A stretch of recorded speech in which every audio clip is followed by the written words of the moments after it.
ഇന്ത്യയിൽ ഏറ്റവും കൂടുതൽ ആത്മഹത്യ നടക്കുന്നത് എവിടെയാണെന്ന് അറിയാമോ? നായന്മാർ ഏറ്റവും കൂടുതലുള്ള കൊല്ലത്താണ്.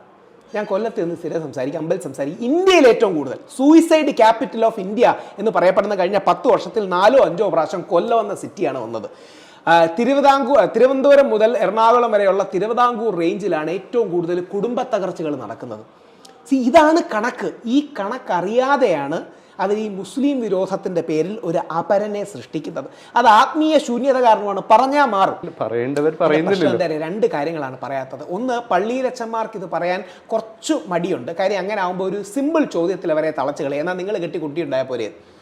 അപ്പൊ അവരുടെ ജീവിതം അതല്ല. എല്ലാ പള്ളിയിലച്ചന്മാരും യേശു ക്രിസ്തുവിനെ പോലെ ആണെന്നൊന്നും എനിക്ക് അഭിപ്രായമല്ല. പക്ഷേ ബഹുഭൂരിപക്ഷം പള്ളിയിലച്ചന്മാരും നല്ലവരാണ്. അപ്പം അവരെ അവരുടെ ലൈംഗികതയിൽ തളച്ചൊരു ചോദ്യം ചോദിക്കും. RSSന്റെ ആൾക്കാരോട് ചോദിച്ചാൽ, ഞാൻ RSSന്റെ ആൾക്കാരോട് സംസാരിച്ചിട്ടുണ്ട്, അവർ പറയും ഞങ്ങൾ ഇത് സത്യമാണ് രാഹുൽ ഈശ്വർ പറയുന്നത്, പക്ഷേ ഞങ്ങൾ പറഞ്ഞ എന്നാ പിന്നെ നിങ്ങൾ കെട്ടിക്കുട്ടി ഉണ്ടായിക്കൂടെയും ചോദിക്കും. RSSകാരുടെ വേറൊരു ലൈനാണ്. ഞാൻ